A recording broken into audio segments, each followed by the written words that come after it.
Parfait. Alors, bonjour à tous. Merci d'être là, aujourd'hui. On est, rassemblés, autour du sujet de la participation citoyenne dans le cadre, du Flocon Vert, et de son accompagnement collectif. Je vais juste, repasser très rapidement, les, les grands principes, de l'association, juste pour vous prévenir que, ce webinaire est enregistré. Donc si vous n'êtes pas amené à prendre la parole, n'hésitez pas à couper votre micro. Vous pouvez éventuellement couper la caméra euh, lorsque vous ne prenez pas la parole non plus. Et l'idée, c'est que la parole soit partagée. Donc si vous avez des questions, n'hésitez pas à les noter ou à lever la main pour intervenir. Elles seront prises euh, soit au fil de l'eau, soit plutôt à la fin des présentations, après chaque intervention. Donc, pour rappeler le contexte, donc nous, c'est l'association Mountain Riders. On est euh, structuré autour de 3 grands projets. Donc, un projet historique de ramassage de déchets en montagne, donc autour de l'équipe Montagne Zéro Déchet. On intervient aussi sur l'éducation et la formation pour sensibiliser tout public, scolaire à adultes. Et aujourd'hui, on se retrouve autour de la démarche labellisante Flocon Vert, qui a pour objectif de structurer et engager la transition touristique, la transition écologique dans les destinations de montagne. Donc, cette démarche, qu'est-ce que c'est? Bon, pour la plupart d'entre vous, vous êtes déjà bien au courant. Mais l'idée, c'est vraiment d'engager et de structurer la transition en impliquant l'ensemble des parties prenantes d'un territoire autour d'une démarche de transition. Donc, c'est le premier objectif. Et en parallèle, l'essentiel, c'est aussi de donner une vision claire des destinations qui s'engagent dans cette démarche au grand public. On se retrouve aujourd'hui dans le cadre d'un rendez-vous régulier, puisque tous les mois, on organise un webinaire en alternance avec le projet Montagne Zéro Déchet. Donc, le Flocon Vert, nous, c'est 1 mois sur 2. Vous pouvez retrouver tous les replays des webinaires précédents sur Internet, sur YouTube. Donc, c'est toujours un jeudi de 14h à 15h30. Le prochain webinaire, donc, ce sera l'équipe Montagne Zéro Déchet qui l'organisera le 16 juin sur la thématique des événements zéro déchet. Aujourd'hui, nous avons comme invité donc Victor Jandel qui fait partie de l'équipe de Mountain Riders, mais sur le pôle recherche et développement, donc qui est en appui. Fallait s'inscrire en fait. Ah, tu t'es inscrite? Ah, bah écoute, je te l'ai envoyé. Bonjour Laura, tu peux couper ton Je te l'ai micro. envoyé. Merci. Et donc, on accueille Victor qui va nous présenter le cahier des charges Flocon Vert et plus spécifiquement le critère participation citoyenne qui est le support de la thématique d'aujourd'hui. On a ensuite Pascal Mayol qui est présent parmi nous, qui va présenter comment accompagner les collectivités dans des démarches de convention citoyenne, mais il se représentera plus en détail juste après. Et Olivier Duc, qui est premier adjoint de vie économique du développement durable à la mairie de Tignes, qui présentera donc la démarche Tignes 2050 et notamment la démarche de co-construction qui a permis l'émergence de cette vision de territoire. Qui nous rejoindra d'ailleurs vers 14h30. Donc c'est parfait parce que c'est Olivier qui prendra la parole après Pascal. Donc on est dans les temps. Je vais laisser la parole, enfin non, je vais vous laisser la parole à vous et vous poser une petite question. Est-ce que vous connaissez les 4 niveaux de participation citoyenne? C'est quelque chose qu'on présente parfois dans nos réunions. Et donc, je vous laisse écrire dans la conversation et voir si ça vous évoque quelque chose, si c'est un sujet qui vous parle. Quand on évoque 4 niveaux de participation citoyenne, est-ce que vous en avez plusieurs en tête? Si ce n'est pas forcément les 4, est-ce que vous en avez quelques-uns?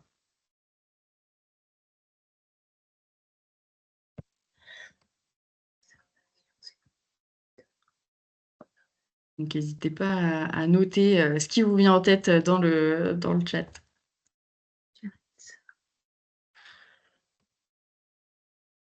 Comme ça, on pourra rebondir sur vos questions, sur vos réponses.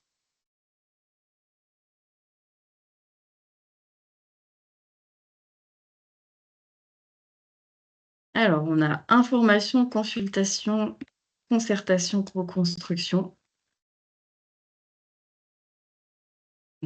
Pour certains, ça n'évoque pas grand-chose, mais on voit qu'il y a des personnes qui sont déjà bien informées. On a consultation, concertation, participation. Participation active ou participation passive.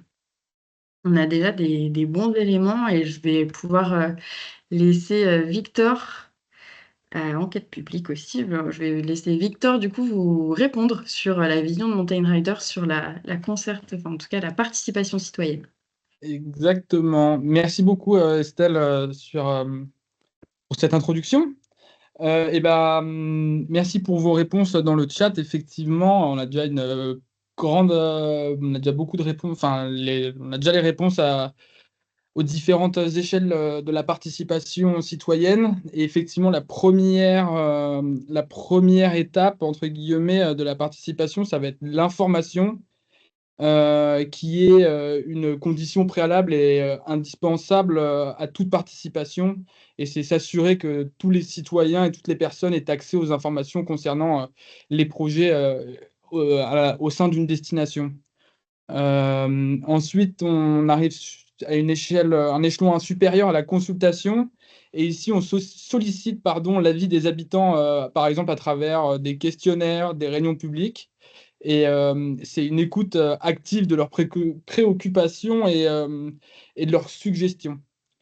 À l'échelon encore supérieur, on retrouve la concertation et à ce stade, on va plus loin que la simple consultation. On cherche à élaborer ensemble et à discuter des différentes options et à, entre guillemets, co-construire des orientations. Mais on est tout de même à un échelon inférieur que la co-construction qui arrive juste au-dessus, et c'est le niveau le plus élevé, et c'est une démarche où le citoyen est non pas seulement consulté ou associé, mais devient un véritable partenaire dans la conception et la mise en œuvre des projets de territoire.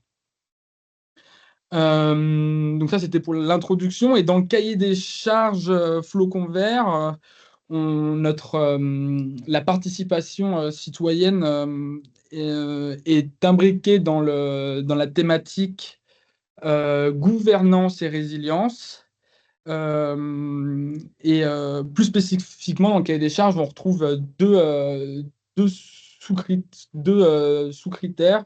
Le soutien aux initiatives éco-solidaires et la participation publique. Ces deux aspects sont cruciaux. Ils reflètent la volonté du label de voir les destinations non seulement engager leurs citoyens dans un processus décisionnel, mais aussi de soutenir activement leurs propres initiatives en faveur d'un territoire plus durable et solidaire. Concernant plus précisément comment on le voit au sein du cahier des charges, l'idée c'est de mettre dans le soutien aux initiatives éco-solidaires, l'idée c'est de mettre à disposition, on va retrouver en fait dans le cahier des charges et dans la notation comment nous on va le regarder sur un territoire. On va venir regarder comment le territoire met à disposition des lieux pour que des associations ou des collectifs puissent se réunir. Et donc ça, c'est une première partie. S'assurer que les élus soient à l'écoute des projets citoyens et s'en font l'écho.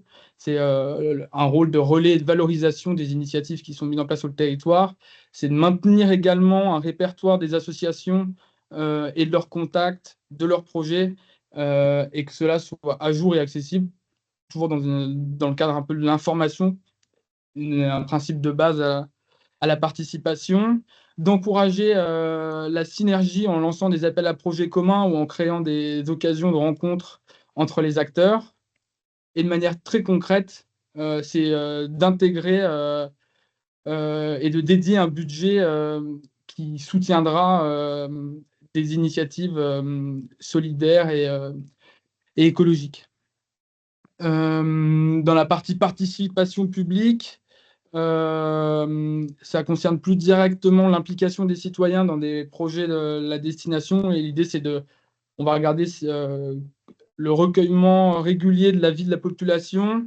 Ça peut se faire par des questionnaires en ligne, la mise en place de référents de quartier, des sondages, des référendums ou encore un conseil municipal des jeunes. Et la destination. On va regarder également que la destination dispose d'outils performants pour informer les citoyens sur des projets et à travers des initiatives locales. L'idée, c'est d'accumuler des informations pour une vision désirable du territoire. C'est de proposer également des projets concrets et participatifs aux citoyens.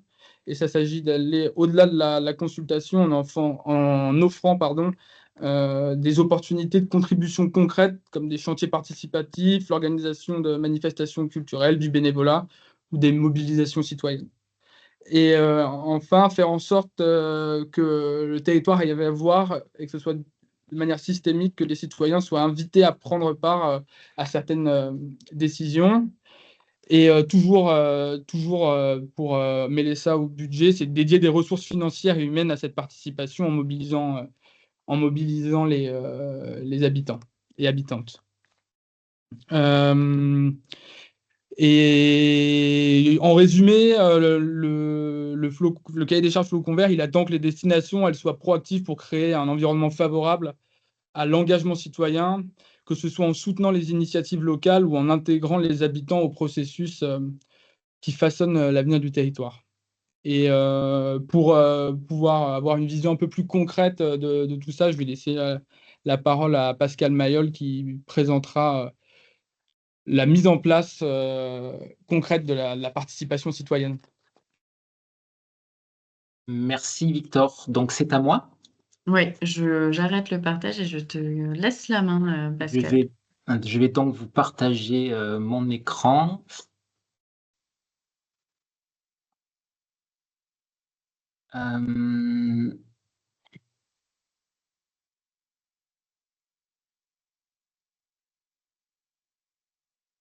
Voilà. Théoriquement, vous devriez voir une diapo avec marqué CESE dessus. Si bien le cas, super. Ok. Écoutez, merci beaucoup déjà à Mountain Riders pour votre invitation aujourd'hui. Effectivement, comme a dit Victor, je vais vous parler d'un processus existant. Il y en a d'autres, mais celui que je connais le mieux et qui peut intégrer le cahier des charges du label quelque part entre la concertation et la co-construction. On va d'ailleurs plutôt être sur de la co-construction, mais en fonction de où vous souhaitez mettre le curseur, on sera entre les deux. Et ce que je vais vous présenter, donc, ce sont les processus délibératifs représentatifs dont font partie les conventions citoyennes, dont vous avez sans aucun doute entendu parler, qui n'ont pas très bonne presse, mais je vais essayer de vous démontrer que s'ils n'ont pas bonne presse, c'est parce que, en tout cas, c'est au regard de ce qu'en fait l'exécutif actuellement, mais en réalité, ce sont des outils extraordinaires. Donc moi, je suis conseiller au CESE, le Conseil économique, social et environnemental, qui, parmi d'autres choses, a eu à organiser la première convention citoyenne en 2020 sur le climat, et plus récemment, une convention citoyenne sur la fin de vie. Il y en a une troisième dans les tuyaux sur les temps de l'enfance qui va arriver prochainement. Donc, pour vous dire d'où je parle, avant de vous présenter un petit peu ces processus, au niveau territorial, je suis très impliqué sur la Provence verte, donc dans le centre Var, autour de Brignoles, et j'ai coordonné une étude qui a travaillé sur la résilience et la jeunesse, et qui montrait qu'il y avait un immense besoin d'écoute de la part des jeunes sur ce territoire, qui, je pense, est assez représentatif de ce qui peut se passer ailleurs, et que justement ces conventions citoyennes locales pouvaient être un bon moyen pour répondre à ces attentes-là. D'où la création d'une association qui s'appelle Élan démocratique, qui aujourd'hui fait de la formation, de l'accompagnement, de la recherche de financement aussi pour les collectivités. Et la première, donc autour de ces dispositifs de participation citoyenne, et le premier village qui a souhaité donc sur ce territoire travailler sur un projet de convention citoyenne. En attendant, on l'espère que ce soit l'agglomération tout entière qui puisse s'y impliquer, parce que l'avantage, c'est qu'on peut faire ça à différents niveaux, au niveau d'une commune, au niveau d'une agglo, au niveau d'un département, d'une région, vous le verrez. C'est Correns, premier village bio de France, alors certes autoproclamé, mais je pense qu'il ne démérite pas son auto-label. Donc c'est un tout petit village de moins de 1000 habitants et c'est une première que de réaliser une convention citoyenne sur un village de cette échelle-là. Et on a obtenu pour ça un financement d'un programme leader de 40 000 euros. Et la convention citoyenne, alors, elle est en cours de construction, mais elle démarrera vraiment à l'issue des prochaines élections municipales, donc sur le mandat qui commencera en 2026. Euh, donc les processus délibératifs représentatifs. Pourquoi je vous parle de ça? Je pense qu'on est tous conscients et conscientes ici que nos démocraties, je dis nos démocraties parce que ça ne concerne pas que la France, sont abîmées. On a le sociologue Loïc Blondiot, qui est un spécialiste de la chose, qui parle même d'effondrement démocratique. Il y a l'abstention, il y a la montée de l'extrême droite, il y a le désintérêt global est de plus en plus prégnant pour les communs, et la démocratie participative, et en particulier ces processus délibératifs représentatifs dont je vais vous parler, sont quelque part une manière de réamorcer la pompe. Je pense qu'il y a peut-être un micro ouvert, de réamorcer la pompe démocratique justement qui est abîmée, y compris à l'échelle locale, et de recréer de la confiance entre les élus et les citoyens, mais aussi entre les citoyens et les élus, les deux sens. C'est donc ce que je voulais vous montrer sur cette diapositive. Donc là, ici, vous avez les propos du maire de Montaut, qui est un village rural près de Montpellier, qui dit: les citoyens attendent beaucoup de leur mairie, ils se comportent en consommateurs de services, mais peu participent à la vie de la collectivité. Je pense que beaucoup d'entre vous rencontrent cette problématique-là. Mais le maire nous dit qu'il a une part de responsabilité dans cette chose-là et qu'il appartient aux collectivités de donner cette envie de participer. Pour entrer quelque part, il faut que la porte soit ouverte. Et c'est particulièrement le cas aujourd'hui dans la défiance qui oppose les administrés à leurs élus. Il y a sans aucun doute un effort supplémentaire à faire pour ouvrir la porte.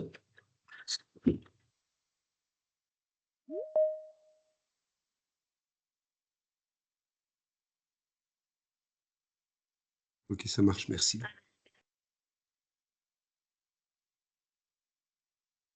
Il y a juste ton micro coupé, Pascal. Je ne sais pas si. Pardon, est-ce que ça marche à Ouais. nouveau? Ouais, Oui, c'est voilà. bon. Donc, je vous Merci. disais que ces processus représentatifs délibératifs, ils s'inscrivent dans la démocratie représentative que nous connaissons. Il ne s'agit pas de remplacer du tout les élus. Cette démocratie représentative, donc, il y a plusieurs niveaux, on en a parlé tout à l'heure. Le fait d'inclure cette notion de représentativité à cet échelon concertation fait qu'on va effectivement osciller quelque part entre la concertation et la co-construction. Et en tout cas, cette représentativité de la diversité, c'est ça qui est vraiment important, elle change tout. Elle change tout parce que si on l'associe à une communication auprès du public, si on l'associe à une redevabilité claire, c'est-à-dire avant que les citoyens s'engagent dans ce genre de processus, les élus doivent absolument dire ce à quoi eux s'engagent en termes de redevabilité. Si on l'associe à une forme de transparence également, eh bien, chacun et chacune peut s'identifier à ces processus et c'est ça qui permet de changer un peu la donne. Donc, ces outils de type convention citoyenne, l'un des principaux objectifs, c'est justement de réimpliquer les citoyens et les citoyennes dans les décisions politiques, donc de créer de la co-construction et de renouer de la confiance. Je le répète, ça ne se substitue pas au rôle de politique, il reste les décideurs dans la démocratie représentative, mais ils permettent d'éclairer, voire de co-construire des politiques en fonction de là où les élus mettent le curseur, et c'est là-dessus qu'il faut être transparent en matière de redevabilité, de bien expliquer où on met.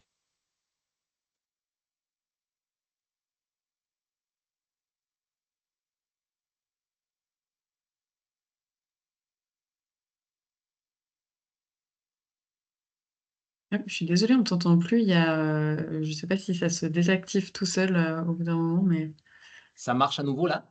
ouais, c'est bon. Ouais, c'est moi qui suis désolé. Ben, refais-moi signe si ça Oui. crée un problème. Je viens de faire une fenêtre, peut-être ça va éviter ce problème-là. Super, merci. Donc, il y a 5 grands principes à ces dispositifs. Le premier, c'est le fait de pouvoir sélectionner de manière aléatoire un groupe de personnes représentatifs de la diversité d'une communauté. On ne va pas avoir une image claire et nette, telle qu'un gros sondage de ce que la moyenne de la population veut décider. Par contre, on va avoir une représentation de la diversité. C'est ça qui est vraiment important. Le deuxième point, et celui-là aussi est très important, c'est ce qui va le différencier des mesures de consultation, par exemple, ou de certaines mesures de concertation aussi, c'est qu'on va avoir un temps significatif pour ces citoyens tirés au sort, pour qu'ils puissent s'informer, pour qu'ils puissent collaborer et qu'ils puissent délibérer. Donc c'est ce qui va différencier d'une réunion publique ou d'une discussion de bar, c'est que les citoyens vont être tous acculturés au même niveau d'information et on va leur donner des outils pour qu'ils puissent délibérer, comme le font les élus d'ailleurs, ce qui va permettre aussi quelque part de se mettre dans la peau de leurs élus et de mieux comprendre leur réalité, leurs difficultés. Et puis à l'issue de ce travail-là, ils vont formuler des recommandations à l'attention des responsables publics qui assurent, je vous en ai parlé tout à l'heure, une redevabilité qui ne doit pas être du tout ambiguë. Et enfin, 5e point, l'idée c'est qu'au-delà des 30, 40, 100 citoyens tirés au sort, on va embarquer toute la communauté concernée au travers à la fois d'un programme de communication, mais aussi d'un programme de participation avec par exemple des civic tech, mais également d'autres choses dont je pourrais vous reparler. Je continue, j'espère que le micro n'est pas coupé, sinon vous me faites signe. Alors, comment ça se déroule une convention citoyenne locale? Eh bien, voilà les grandes bases. Tout d'abord, il y a un comité de pilotage qui se caractérise, et c'est en ça que ça crée de la confiance aussi, par une forme d'indépendance de l'exécutif. Donc, il peut y avoir dans ce comité de pilotage des représentants de l'exécutif, mais déjà, ce n'est pas une obligation. Hein, certaines communes décident de ne pas en mettre. Mais si on en met, il faut aussi qu'il y ait d'autres personnalités, et notamment, dès le comité de pilotage, potentiellement des représentants des citoyens. Ce comité de pilotage, il va organiser parmi d'autres choses le tirage au sort et les invitations des citoyens et des citoyennes tirés au sort. Vous pourrez revenir sur les modalités de ça dans les questions-réponses si vous le voulez. Et puis, il va pouvoir donc organiser cette convention avec cette phase d'acculturation et notamment des auditions d'experts, la phase de débat et de délibération et la phase de rédaction de l'avis citoyen qui va contenir les préconisations auprès de l'exécutif. Donc à ce niveau-là, on remet les préconisations, l'exécutif prend un certain nombre d'engagements, et puis il y a la mise en œuvre de ces engagements, l'évaluation et leur suivi. Voilà les grandes bases. Une autre façon de vous les présenter, c'est de vous les présenter un petit peu, de manière un peu plus affinée. Une assemblée, comment ça se déroule? Tout d'abord, les citoyens, on leur présente la problématique.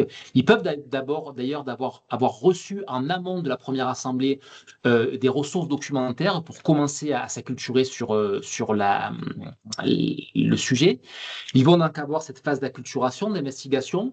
Vraiment, on leur remet les rênes de la chose. C'est-à-dire que même pour la phase d'acculturation, on va leur proposer des auditions d'experts, mais eux-mêmes peuvent décider de refuser certains experts, de décider d'en auditionner d'autres auxquels le comité de pilotage n'aurait pas pensé, etc. Donc, ces citoyens, une fois qu'ils auront eu cette phase d'acculturation, vont pouvoir travailler en groupe de travail et en plénière pour délibérer. Et évidemment, il va y avoir des allers-retours entre ces phases d'acculturation et de délibération.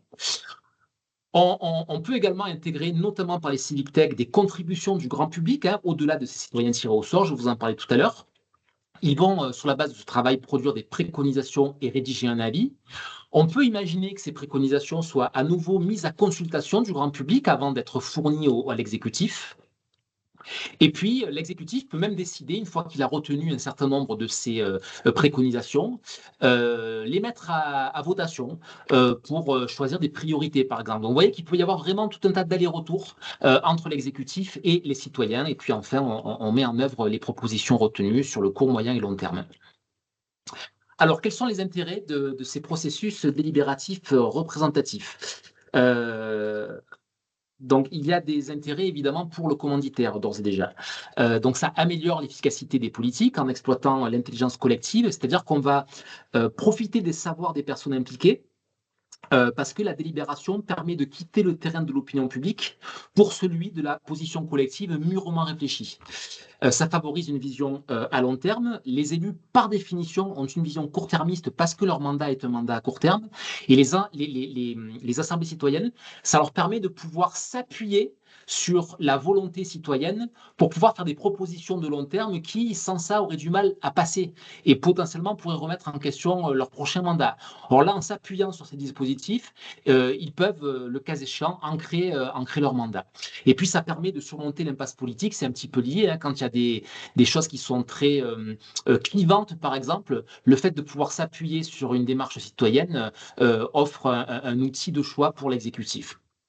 Ça renforce la démocratie, puisque ça renoue la confiance. Comme je vous l'ai dit, hein, le rôle effectif des citoyens dans la décision publique, c'est pour eux une marque de respect. Et du coup, les citoyens sont plus enclins à faire confiance à leurs élus que lorsque la décision est prise par les autorités seules dans les coulisses du pouvoir. Mais évidemment, je vous le disais, la confiance doit aller dans les deux sens. Ça veut dire que les élus doivent aussi accepter de donner une partie de la responsabilité à leurs citoyens. Et je vais vous montrer dans les exemples existants que ça fonctionne très bien. Ça permet l'inclusion, notamment grâce à l'échantillonnage, puisqu'on va pouvoir avoir des catégories qui sont habituellement exclues, des jeunes, des personnes défavorisées, des minorités, etc., qui vont participer à cette codécision. Et puis, ça favorise l'intégrité par le tirage au sort lui-même. Et enfin, dernier point, et c'est le plus important pour moi, enfin en tout cas un des plus importants, c'est que ça permet de lutter contre la polarisation des idées et la désinformation qui sont sans aucun doute deux des principaux maux de ce siècle. Et pour ça, je vous montre des extraits de deux études que j'ai choisies sur ces sujets-là. Donc, c'est les auteurs qui disent que les phénomènes de caisse de résonance qui intensifient la cognition culturelle, la réaffirmation identitaire et la polarisation n'interviennent pas dans les processus de délibération. Une autre phrase extraite d'une étude également qui est très parlante. La délibération est aussi un moyen efficace de surmonter les divisions ethniques, religieuses ou idéologiques, y compris entre les groupes qui ont trouvé leur identité en rejetant celle de l'autre. Donc vous voyez que ce sont vraiment des outils très très puissants pour recréer du lien, de la bienveillance et co-construire.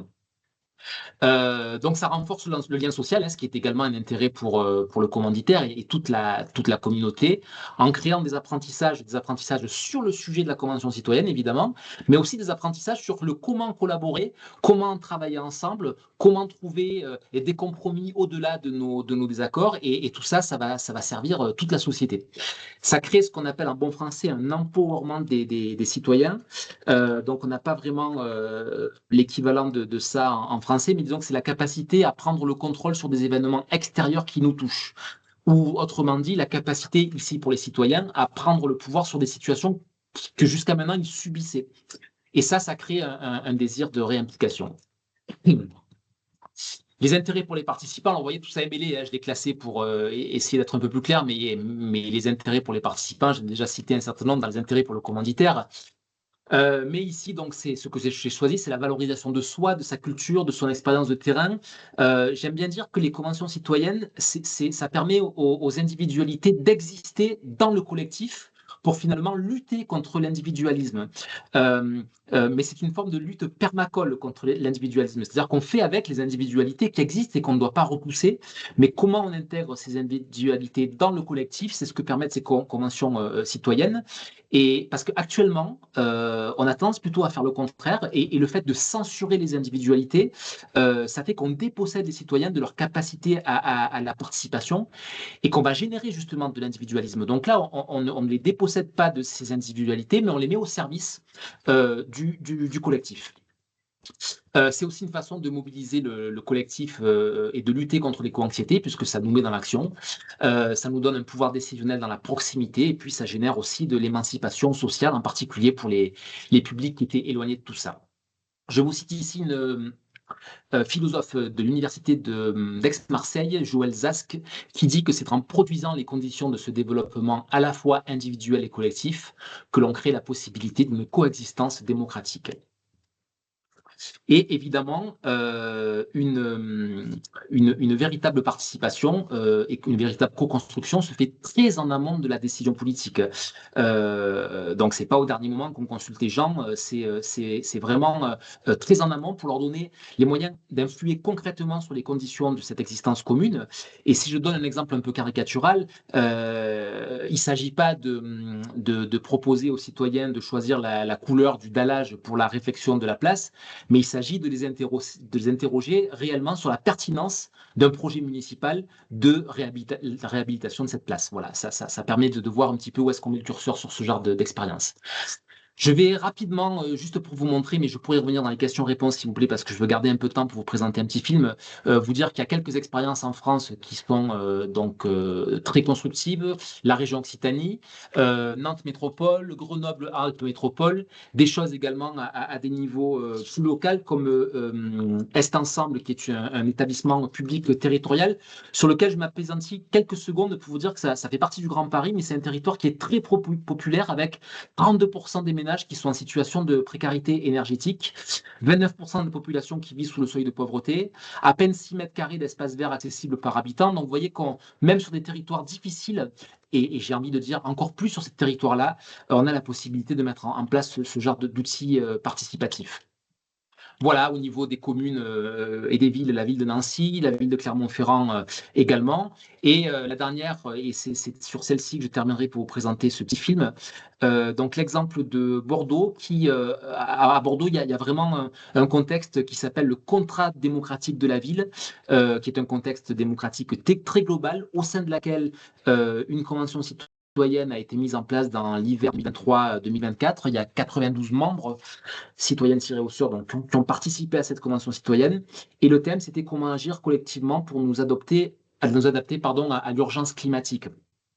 Donc ce thème du climat, de l'environnement revient souvent, mais encore une fois, on peut faire des conventions citoyennes sur tous les thèmes possibles et imaginables. Et donc je termine avec ce petit film qui dure 5 minutes. S'il y a un problème de son, merci de me faire signe.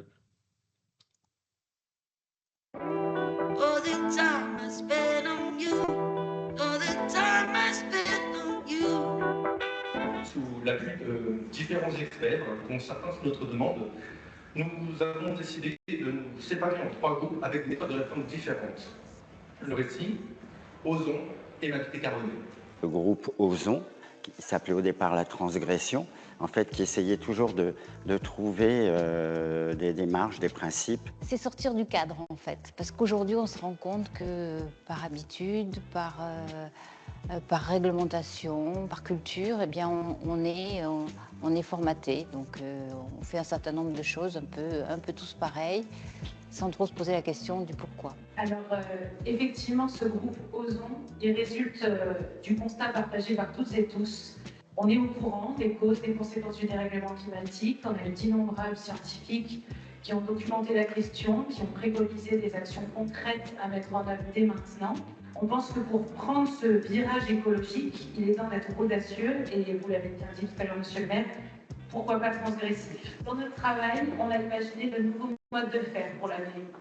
Des nouveaux modes de faire peut-être plus créatifs, alternatifs, qui s'émancipent s'il faut des freins de l'administration, si elle n'aide pas, et qui peuvent aussi mettre en jeu une popularité pour l'équipe municipale. Il y avait un groupe récit qui avait en charge en fait d'imaginer à travers des récits la vie en 2040. L'objectif, c'était un peu de repartir à la base, de se dire quel est le récit actuel quand on parle de changement climatique, qu'est-ce qui est en place, qu'est-ce qui est utilisé par les différents médias, et essayer de déconstruire un petit peu ce récit et de créer un nouveau récit qui serait lui peut-être plus désirable pour entraîner un maximum de gens. L'idée de créer des récits à la première personne de plein de Bordelais et Bordelaises qui vivent dans le monde de demain et qui se souviennent du monde d'hier et qui mettent en lumière tout ce qu'ils ont perdu et tout ce qu'ils ont retrouvé. Et enfin, il y avait le groupe Ma vie décarbonée, qui s'attachait à essayer de chercher pour imaginer un Bordeaux demain décarboné. Ça décline beaucoup de choses, avec tout un tas de co-bénéfices que sont la santé, le bien-être, la rencontre entre des gens qui ne se connaissent pas. Forcément, à ça, on a tous des attentes différentes.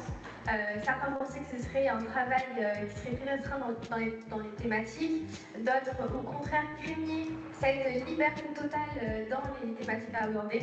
La consommation, l'alimentation, la mobilité, l'aménagement de l'espace public, l'eau, la désimperméabilisation des sols. On nous a donné les moyens de nous enrichir en fauteuilant des experts. On a réfléchi collectivement et on est arrivé à partager un avis, à émettre un avis partagé par tous. Alors effectivement, ces principes, déjà on a commencé à les appliquer à nous-mêmes pendant la convention. Ce qu'on a mis en place dans notre avis, premier principe, c'était déjà de faire et de profiter ensemble. Que la collectivité plus tard, donc ça va de réfléchir ensemble, prendre des décisions ensemble, ça va agir ensemble, évaluer ensemble, bénéficier ensemble, évidemment. Il y a un socle qui est des valeurs, des principes d'action qui vont guider toute une série de propositions, du plus concret au plus expérimental, donc toute une panoplie de propositions pour avancer, pour bouger ensemble. Il y en a énormément, donc on ne va pas pouvoir vous les présenter toutes ce soir. Pierre amènera chacun à ouvrir la vie et à l'étudier attentivement. On va juste vous donner quelques exemples. L'exercice démocratique, on espère, qui ne va pas s'arrêter à ce soir et au rendu de notre avis de convention citoyenne. Et donc c'est pour ça que ce soir, on a souhaité mettre en avant une première action qui est la création d'une instance citoyenne consultative. Alors elle a été nommée comité citoyen dans la vie. Mais qui pourrait aussi être une force d'interpellation pour la mairie. C'est-à-dire que les citoyens auraient un droit de question au niveau de l'équipe municipale et l'équipe municipale aurait une obligation de réponse. Je compte beaucoup sur les ateliers d'atterrissage pour confronter nos envies de citoyens pas spécialistes avec l'expertise des élus et puis des services de la mairie pour trouver comment on met ça en application et comment on accélère parce que je sais qu'ils le font déjà. En fait, pour réussir, il faut commencer par des choses qui se voient et que tout le monde, même si le pas de côté est plus ou moins difficile, mais que tout le monde puisse faire. Ralentir. Pour moi, aujourd'hui, on a la tête dans le guidon, on n'a pas le temps de penser. On n'a pas le temps de penser à soi, on n'a pas le temps de penser aux autres, on n'a pas le temps de penser à la collectivité, on n'a pas le temps de penser au monde de demain. En fait, c'est sortir vraiment du cadre, mais il faut y aller par petits pas.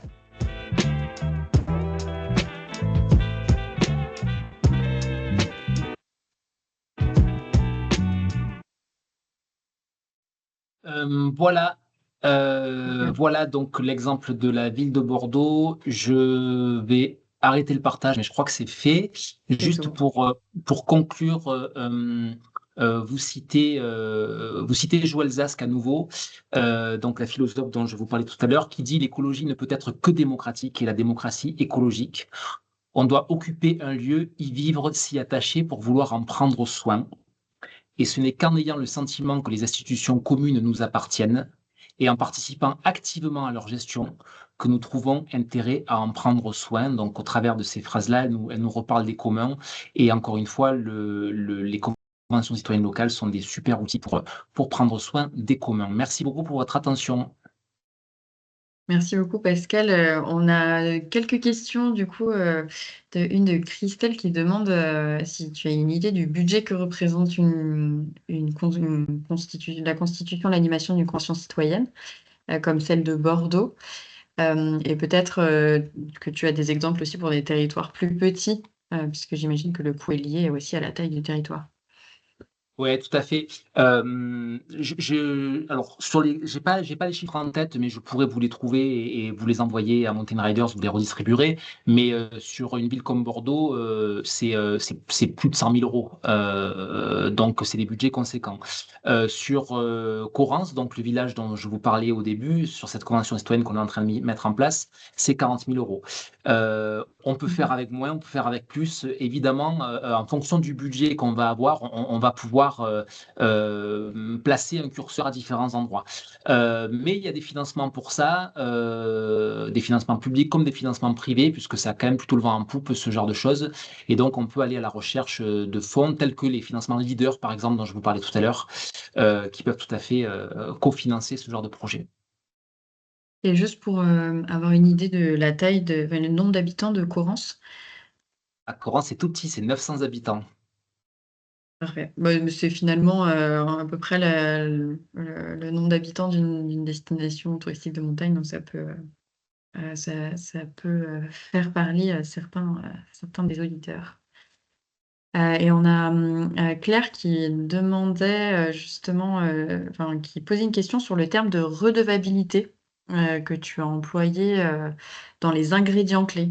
Donc, qu'est-ce que tu entends par là? Alors, la redevabilité, c'est la façon dont les élus s'engagent à répondre aux citoyens. C'est-à-dire que, et c'est pour ça, merci pour cette question parce qu'elle est très importante. C'est pour ça d'ailleurs que les conventions citoyennes au niveau national ont mauvaise presse depuis la Convention citoyenne sur le climat. Parce que l'exécutif, en l'occurrence notre président, avait promis aux citoyens, vous vous en rappelez peut-être, la mise en place sans filtre de leurs préconisations. Et évidemment, il n'a pas du tout été question de ça derrière. Donc, et là, le problème, c'est qu'il y a eu un mensonge entre ce qu'on a promis et ce qu'on a fait. Et le problème, il est là. Il n'est pas dans ce qu'on décide de faire. C'est-à-dire que l'exécutif peut tout à fait dire aux citoyens, écoutez, nous, on va étudier vos propositions, on va les faire passer en conseil municipal, si c'est une commune, on va en accepter certaines, on va en refuser d'autres, et on va revenir pour vous dire pourquoi on en a accepté, pourquoi on a refusé. Ça, c'est une forme de redevabilité qui est très claire. Et les citoyens vont s'engager en ayant conscience au départ de cette redevabilité. Donc, c'est aux élus de décider où ils veulent mettre le curseur là aussi. Est-ce qu'ils veulent faire du sans filtre? C'est possible, mais par contre, il va falloir le respecter. Est-ce qu'ils veulent en prendre que certaines en fonction d'un budget, en fonction de leur réalisation, en fonction des compétences? Et surtout ça, il faut être clair dès le départ. Voilà, c'est ça que j'appelle redevabilité. Super. Est-ce que parmi les personnes qui ont assisté à la présentation, il y a d'autres questions? En attendant peut-être qu'une autre qu'une autre personne se prononce, pour insister sur cette redevabilité, je vous disais que les conventions citoyennes locales, c'est un super outil pour réparer un peu, prendre soin de notre démocratie qui est très abîmée.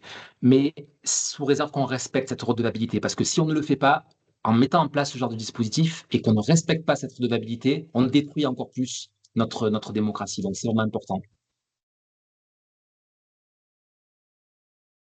Super. Et ben, je pense on peut laisser la main à Olivier Duc sur la présentation de Tignes 2050 s'il n'y a pas d'autres questions pour le moment. Peut-être que des questions complémentaires pour Pascal viendront au cours aussi de la présentation d'Olivier. Donc, Olivier, es-tu parmi nous? Je suis là. Parfait. Bonjour Estelle, bonjour à tous. Donc, Olivier, premier adjoint en charge de la vie économique et de la transition du territoire. Je rectifie ce que j'ai dit au départ. Et donc, est-ce que tu souhaites partager ton support ou tu préfères que je le fasse? Ben écoute, je vais essayer de le faire, c'est peut-être plus simple après pour le piloter. Parfait. Je m'y essaye. Hop, hop, hop, hop, tac. C'est bon pour vous? C'est bon pour nous. Allez. Donc voilà, je vous remercie de l'espace qui m'est donné. Je vais essayer d'apporter des éléments pour éclairer les sujets avec l'expérience qu'on a pu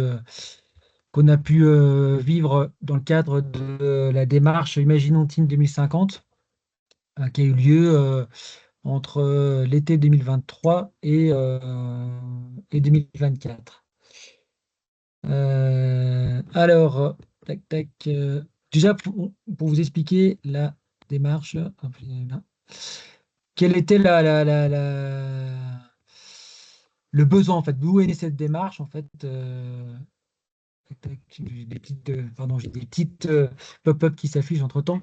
Donc, à Tignes, en fait, on est, comme beaucoup d'endroits, évidemment, on s'interroge sur l'avenir avec les évolutions climatiques, mais pas seulement d'ailleurs. Mais en l'occurrence, il y a un des effets de réchauffement climatique qui nous touche beaucoup, c'est sur de glaciers, qui est au-delà d'être un emblème de la destination de Tignes, permettait en tout cas le ski toute l'année, avant les années 2000, puis environ 10 mois sur 12, en tout cas, avec une importance sur la partie automnale notamment. Et l'accélération de la fonte vraiment bouleverse notre saisonnalité. Donc, il y avait déjà une première question qui était latente depuis quelques années, c'était de se dire comment on s'adapte à cette évolution du glacier et donc à l'évolution de la saisonnalité. Et pour ça, effectivement, nous, les élus, voilà, on avait des visions, mais qui doivent absolument être partagées. Et en plus de cela, il y a le renouvellement de la DSP, la délégation de service public pour la remontée mécanique qui approchait, parce que le contrat avec la STGM arrive à terme en 2026. Et donc, il fallait un peu écrire un cahier des charges pour une mise en concurrence, en tout cas pour un contrat ou une mise en concurrence sur ce sujet-là. Et donc, il fallait savoir ce qu'on mettait dedans. Donc, qu'est-ce qu'on souhaite pour l'avenir du domaine skiable, on dira même du domaine de montagne de Tignes, pour les 30 ans qui viennent. Voilà, une question existentielle, on va dire, qui nous a paru essentielle de partager avec la population. Et donc, on s'est attaché les services d'un cabinet pour lancer effectivement une consultation avec voilà, plusieurs idées, en tout cas plusieurs principes dans la consultation. C'était de se dire, d'une part, on veut que ce soit... Enfin, nous, on ne veut pas influencer en tant qu'élu quoi que ce soit. Par contre, on veut donner de la matière, de l'information sur l'état de fait à l'ensemble de la population. Et on veut que tout soit transparent, que tout soit retranscrit.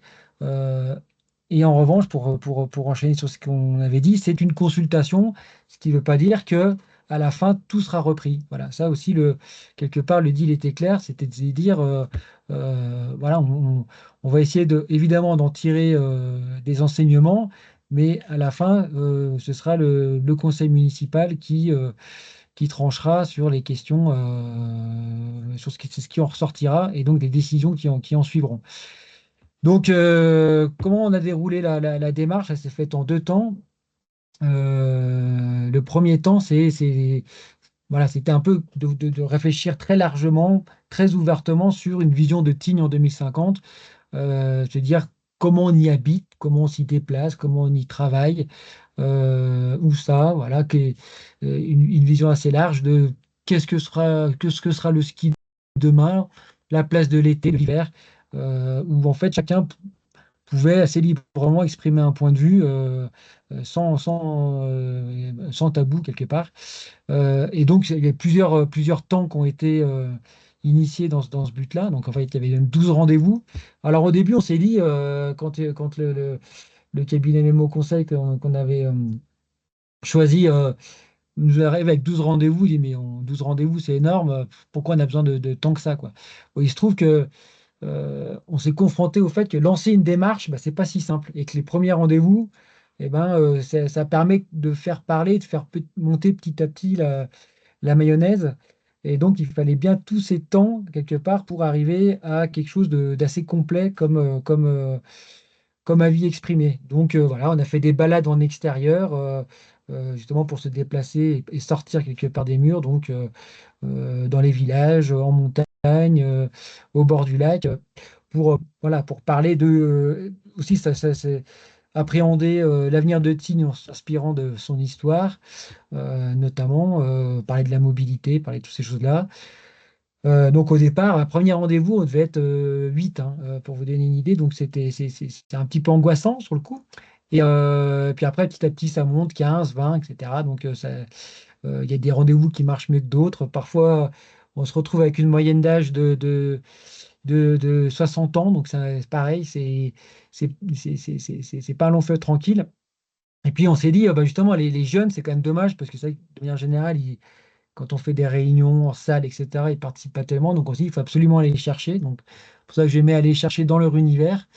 Donc effectivement, on est allé les trouver, aller passer des soirées dans des bars, manger des pizzas, des choses comme ça. Enfin voilà, des choses pour aller chercher vraiment des avis complémentaires.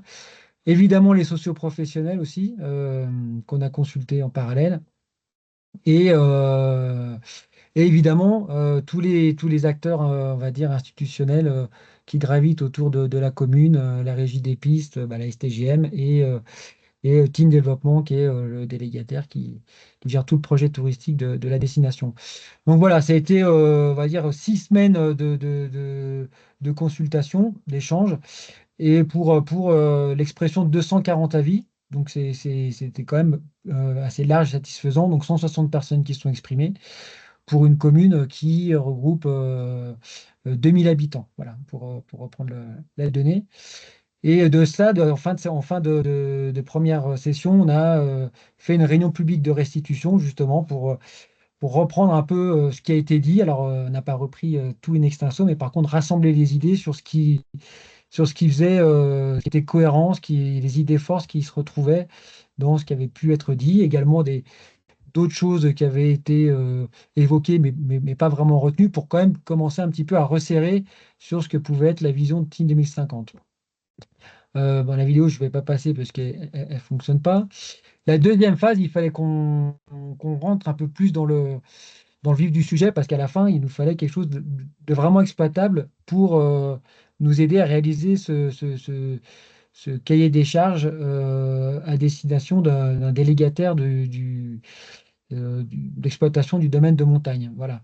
Donc pour ça, on s'est appuyé sur un groupe citoyen qui a été constitué à moitié par tirage au sort. Voilà, on a pris la liste électorale, on a tiré au sort 50 personnes et on en a retiré 9 qui ont été volontaires pour pouvoir, enfin, qui ont accepté quelque part la proposition qui leur a été faite de participer à ce groupe citoyen, plus des bénévoles. Donc il y a eu 9 personnes bénévoles extérieures, donc un groupe citoyen de 18 personnes qui s'est vraiment penché sur la question, sur le sujet, donc en travaillant plusieurs jours, en faisant des interviews de toutes les personnes qui souhaitaient.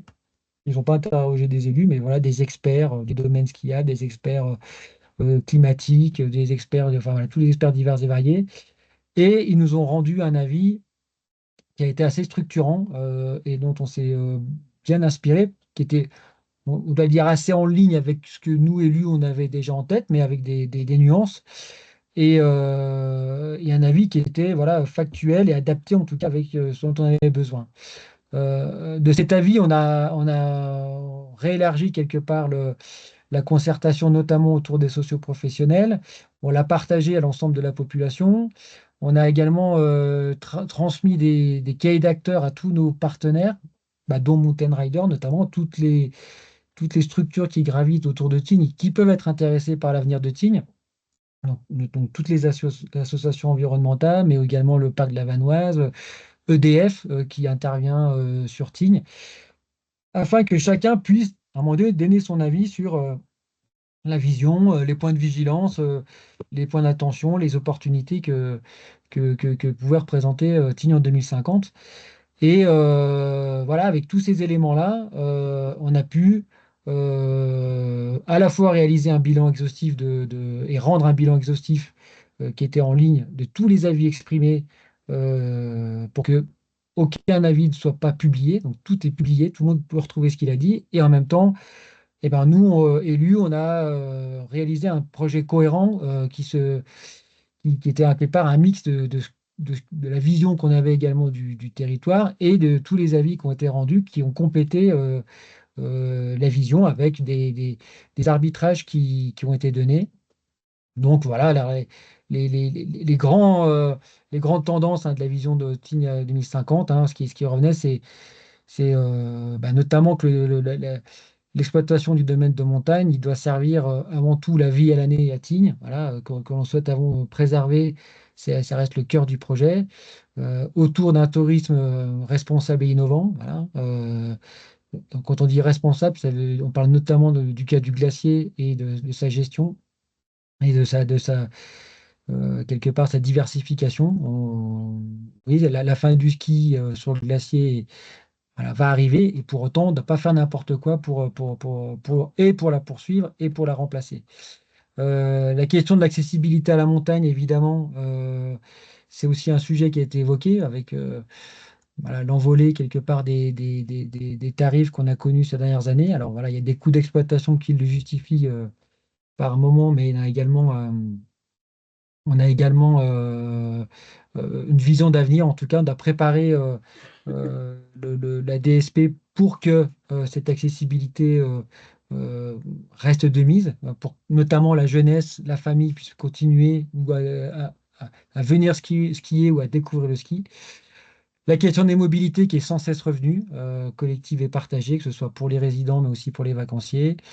La solidarité avec nos voisins, alors les plus proches, Val d'Isère, mais je veux dire qu'il y a aussi cette volonté qui a été évoquée de la part des Tignards et que évidemment on soutient de ne pas s'isoler, bien au contraire, travailler avec Val d'Isère, mais aussi avec toutes les communes de l'intercommunalité. Et puis l'ensemble des acteurs, bah, si on est là autour de la table, c'est justement pour travailler sur cette solidarité et sur l'avenir de la montagne durable, on va dire. Et puis, contrôle et agilité, ça c'est un point assez essentiel, c'est la manière que la commune garde le contrôle de l'avenir de son domaine pour en avoir notamment une agilité dans les décennies qui viennent. Donc tout ça, ça nous a aidé vraiment à définir une vision de DSP qui doivent répondre à ses besoins et qui a été un élément, en tout cas, déterminant et cohérent dans la décision qui a été prise en août 2024 de créer une SPL pour la gestion de ce domaine. Donc vraiment, la concertation a été un élément marquant de ces éléments-là, de ce choix. En fait, dernier point de la présentation, enfin avec un S, c'est la suite qu'on donne à tout ça. C'est-à-dire et c'est d'ailleurs dans les coûts de la concertation, c'est ce qui coûte quasiment le plus cher. D'ailleurs, c'est une fois qu'on a concerté, comment on partage tout ça. Donc voilà, on fait des articles dans le magazine municipal, on utilise tous les canaux de diffusion, donc la radio, les réseaux sociaux, les sites de la mairie, etc. Mais on s'est rendu compte que c'était pas suffisant et donc on a fait des vidéos également. On était accompagné par Mountain Changemakers également dans cette démarche. Donc voilà, tout ça a quand même un coût. Et puis on s'est lancé dans la rédaction et la distribution d'un livre. Imaginons Team 2050. Voilà, on s'est longuement interrogé sur l'opportunité de le faire, mais pour nous, la démarche était tellement importante, était tellement approfondie qu'on s'est dit que c'était important de la structurer autour d'un livre qui reprenait cette concertation, mais également d'autres éléments, tous les éléments factuels qui ont conduit à cette concertation, toutes les données scientifiques, sociologiques, enfin toute la vision en tout cas qui était la nôtre, et de la partager, et puis d'en avoir une trace dans la durée, parce que voilà, ce contrat de DSP, il est là pour 30 ans, et c'est que c'était bien de se rappeler ce qui avait conduit à des décisions en 2024. Voilà. Donc ça, effectivement, ça a un certain coût. Et puis la suite qu'on peut se donner, c'est ce qu'on s'est dit, voilà, on a concerté, on a mobilisé les gens. On sait qu'on peut pas voilà, on est arrivé un peu au bout de la démarche après on va dire 8 mois de concertation. On finit par avoir un essoufflement. Donc on s'est dit, bon, on va laisser retomber, on va laisser reposer le sujet, mais dans l'idée, ce serait de pouvoir continuer à faire vivre ces questionnements, de l'actualiser, parce que tout évolue tout le temps. Il y a la question aussi de raconter le livre que j'évoque, qu'on a, à mon sens, pas encore assez fait, mais voilà, il y a tellement de choses à faire que c'est dur de pouvoir tout mener de front et de faire exactement ce qu'on imagine pouvoir faire. Donc ça, c'est un peu les limites qu'on peut se donner. Et une autre limite, c'est effectivement que voilà, on n'a pas eu les avis de tout le monde, hein, on n'a pas eu 2000 participants, donc on sait qu'on ne touche pas tout le monde. On a le sentiment que tout le monde a pu s'exprimer, en tout cas on a tout fait pour que chacun puisse donner son avis. Et ça, il fallait qu'on soit garant de ces éléments-là. Donc nous, on estime globalement quand même que c'était un beau succès, qu'il fallait quand même le porter à bout de bras, parce que vous avez beau avoir des conseils qui vous accompagnent, qui sont spécialistes de sujets, la typologie de population à Tignes est particulière, et je suis persuadé que si vous la faites ailleurs, faut encore agir différemment, aller chercher les gens différemment. Il y a beaucoup de subtilité dans la manière d'appréhender la population locale. Donc il faut quand même être en soutien, on va dire, de l'équipe conseil, sans influencer en tout cas les débats. Voilà, c'est toute la subtilité qu'il faut trouver, accompagner sans influencer. Donc voilà voilà en conclusion ce que je pourrais en dire. En tout cas, on est quand même plutôt fiers de ce qui a été conduit, et en tout cas, c'était fondateur pour les décisions qui ont été prises, et pour l'avenir de Tignes en conséquence. Voilà. Super, merci beaucoup Olivier pour cette présentation. On a déjà quelques questions justement sur la mobilisation et comment est-ce qu'à Tignes vous avez fait pour essayer d'aller chercher les personnes qui sont vraiment en opposition et qui sont hors du monde politique et qui ne sont pas habitués à ce genre de process. Est-ce qu'il y a eu des méthodes particulières qui ont été utilisées, employées pour essayer d'aller chercher ceux que vous voyez jamais d'habitude? C'est ce que je disais, c'est qu'effectivement, on en a qui de toute façon ne participeront pas. Alors après, c'est entre guillemets, alors je dirais du porte-à-porte, c'est on croise les gens dans la rue, on leur en parle. Alors souvent ils disent ouais, c'est super, je vais venir. Malheureusement, ça ne suit pas. Après, j'expliquais, on s'est retrouvé avec, on va dire, dans les réunions, dans les différentes séquences qu'on a pu faire, avec ce qu'on estimait avoir une vision assez complète de la population tignarde, où on s'est rendu compte qu'il y avait un manque, c'était vraiment sur les jeunes. C'est pour ça qu'on a fait vraiment un effort sur les jeunes. Et oui, on est allé boire des bières. C'est vraiment l'effort particulier qu'on a fait pour aller les récupérer. Je dis ça, c'est pour aller chercher, mais après, ils ont quand même travaillé, fait des travaux en salle, ils se sont mobilisés sur une courte période, hein. C'est pareil, ça s'est assez vite essoufflé, mais le peu de temps qu'ils ont agi, on a pu en tirer des choses intéressantes. En tout cas, au moins, ils ont pu s'exprimer. Je dirais un autre point, c'est que voilà, c'est des résidents, mais c'est aussi des propriétaires, c'est une population anglophone qui est présente. Là-dessus, c'est pareil, c'est pas évident d'aller faire de l'anglais-français. Par contre, des propriétaires qui étaient là, parce qu'on a travaillé sur le temps estival, où là, on a des créneaux de temps de disponibilité, on a pu récupérer des avis de propriétaires aussi. Mais je dis pas qu'on a tout réussi, hein, mais globalement, on a eu le sentiment d'avoir le panel, en tout cas, représentatif. Super, merci. Pascal, tu voulais compléter peut-être sur cette partie-là? Ouais, sur cette question, moi je peux compléter effectivement parce que les difficultés qu'a rencontré Olivier, justement les dispositifs de type convention citoyenne permettent de les contourner, enfin en tout cas en partie, au travers du tirage au sort. Donc l'idée du tirage au sort, c'est de pouvoir aller chercher des gens qui ne seraient pas venus spontanément. Et alors, évidemment, une fois que j'ai dit ça, donc le tirage au sort peut se faire par différentes méthodes. Je peux vous en parler si vous le souhaitez. Certains font appel à des cabinets spécialisés. C'est plutôt déconseillé d'ailleurs parce que les gens ont l'impression du coup que c'est du démarchage téléphonique. Donc, il vaut mieux que ça soit fait en interne. Il y a des solutions pour ça. Mais bref, on peut en tout cas dans ce tirage au sort décider de surreprésenter une partie de la population qui justement est éloignée de la chose politique. Dans tous les gens qui vont être tirés au sort, on tire beaucoup plus de gens au sort que le nombre de conventionner au final parce qu'on sait que certains ne viendront pas, mais pour faire en sorte justement d'avoir beaucoup de gens dans ces catégories-là. Et certaines communes, collectivités, donc là ça demande des budgets conséquents, mais proposent même de rémunérer les citoyens tirés au sort. Alors déjà de prendre en charge, mais ça c'est plutôt une base, de prendre en charge les frais que ça peut occasionner, notamment des frais de garde d'enfants, etc. Mais également de rémunérer sur la base des jurés populaires, de ce qu'on rémunère les participants aux jurés populaires, afin que de faciliter finalement la venue de personnes qui sans ça auraient eu plus de mal à venir. Et certains critiquent ça en disant oui, mais la participation citoyenne, c'est pas ça.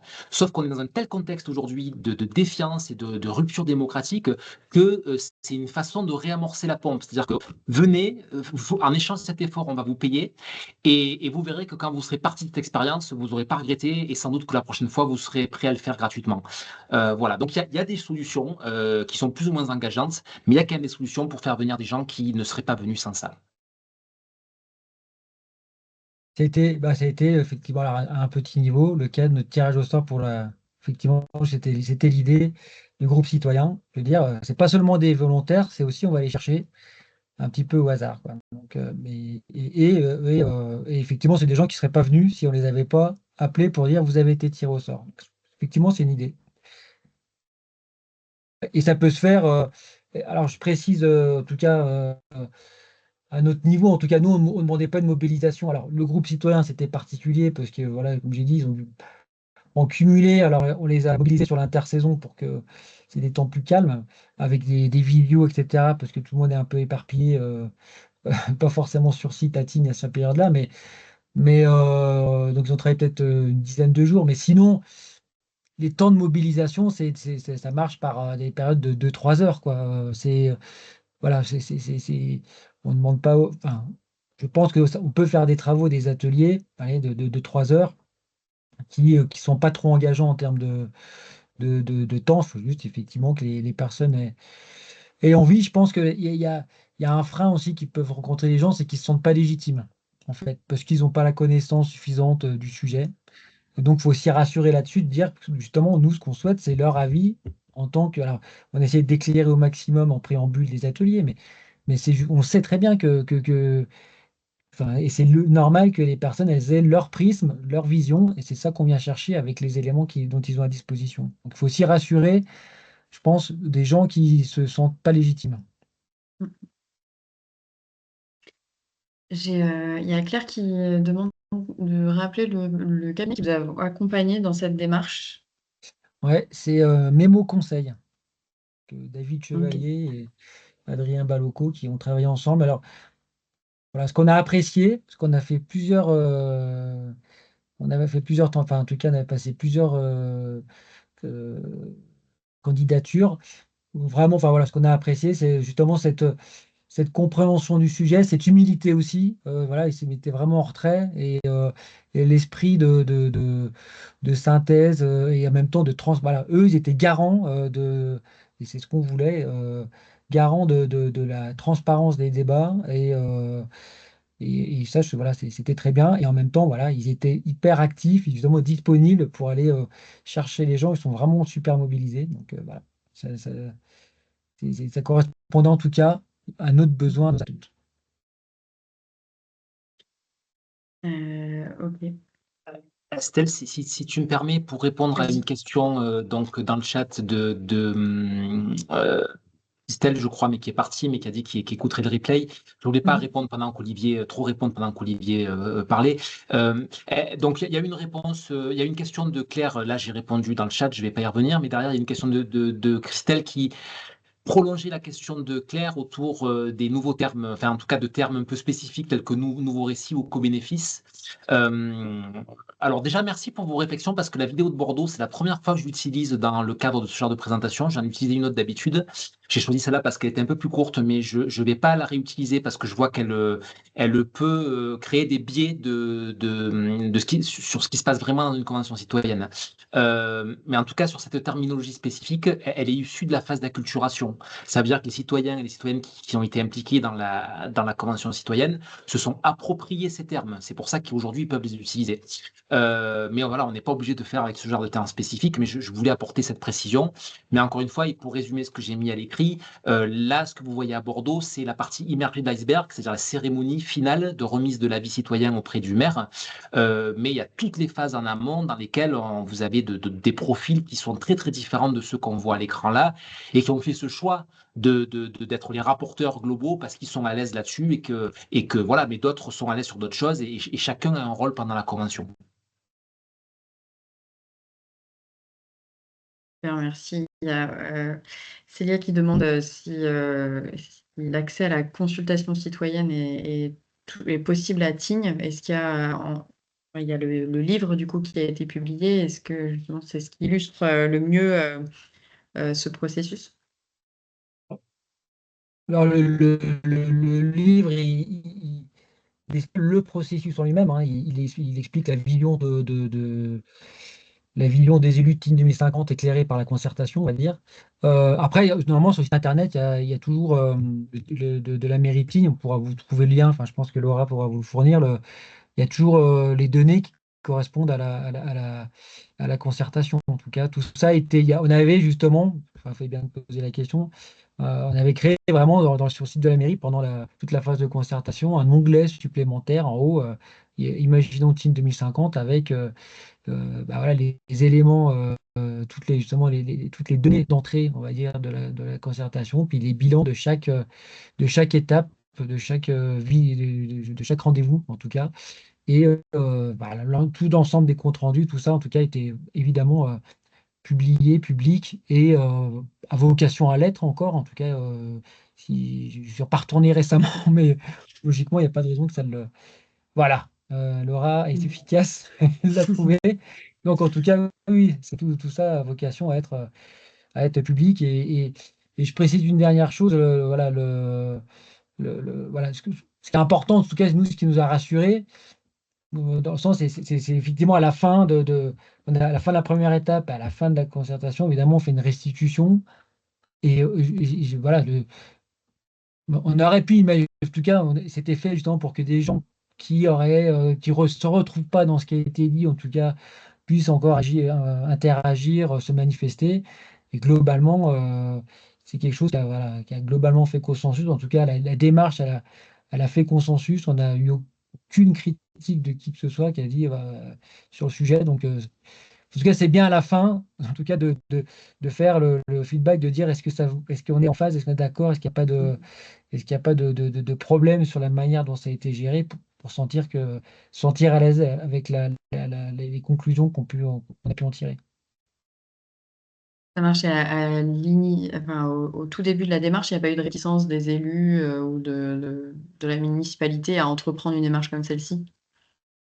Ben, non, enfin franchement, moi c'était tellement indispensable. Alors, on sait aussi, il peut y avoir des interrogations de quelques élus, disons, on va dire comment on va gérer, ça va être la foire d'empoigne, etc. Donc, alors justement, le gros intérêt d'une démarche un peu apaisée comme ça, parce que on ne porte pas d'engagement à reprendre justement tous les éléments, c'est de dire exprimons-nous, exprimez-vous. C'est pas un temps de campagne électorale, c'est justement là, on est pour agir collectivement pour Tignes. Donc, elles sont très très vite tombées. Voilà, c'est les craintes qu'il pouvait y avoir. Et moi, j'engage justement à amener ce type de démarche. Voilà, en milieu de mandat, en tout cas, c'est justement l'occasion de manière apaisée d'évoquer un sujet structurant. Ok, donc il n'y a pas eu de grosse déception sur aucune des phases de cette démarche-là. Il y a à peu près tout qui a fonctionné comme prévu. Oui, alors, je dirais, on aurait toujours voulu avoir encore plus de retours, mais ce qu'on se dit, c'est que comme on a partagé les informations au fur et à mesure, et notamment le temps des restitutions était très suivi, puisqu'on s'était partagé en visio, etc. Donc on avait vraiment, enfin, en tout cas, les gens qui suivent Team, qui s'intéressent, qui sont plus dans la vie publique, même s'ils ne sont pas élus, en tout cas qui sont acteurs, ils ont pu suivre tout ça, et il n'y a pas eu démarche, on a plutôt eu des remerciements sur la manière dont ça a été, déjà sur la démarche en elle-même et sur la manière dont ça a été mené, parce qu'effectivement, dans le groupe citoyen, typiquement, on avait plutôt des personnes de l'opposition, voilà, une opposition constructive, on va dire, mais en tout cas, des personnes de l'opposition qui en faisaient partie, et c'était, enfin, pour nous, il n'y avait justement, aucun frein à ce niveau-là, quoi. On pouvait, à la finalité, c'est un projet de territoire qui se doit d'être le plus partagé. Enfin, voilà. On n'est pas sur un problème, quoi, entre guillemets. Super. Voilà. Merci. Est-ce que parmi les participants, il y a d'autres questions pour Pascal ou pour Olivier? Si vous voulez aussi ouvrir votre micro et votre caméra, c'est possible.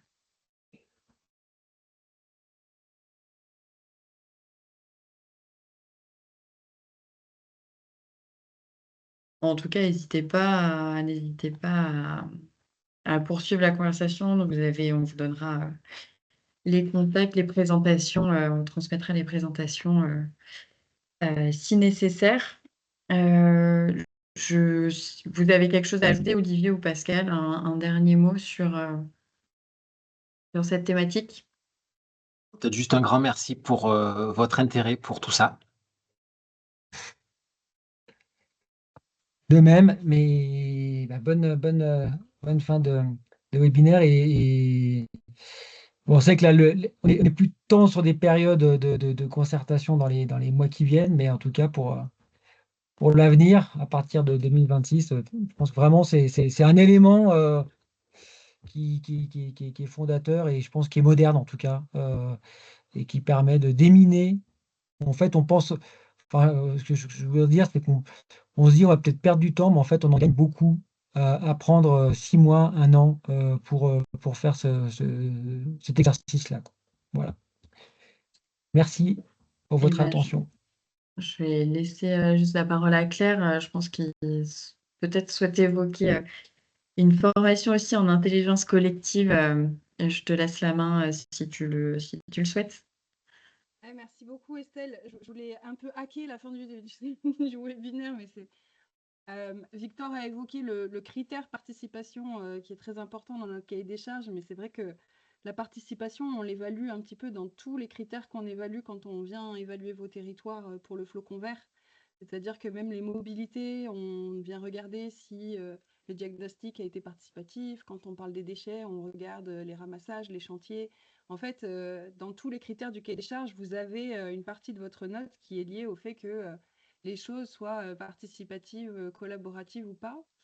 Et pour vous accompagner au mieux dans cette mise en participation de vos actions, on a créé chez Mountain Riders un dispositif de formation sur 2 jours d'initiation aux outils de l'intelligence collective qui vous permet de vous autonomiser. Alors c'est super de faire appel à des ateliers, à des bureaux d'études ou des cabinets comme à Fétigne. Ça peut paraître très coûteux aussi pour certains territoires.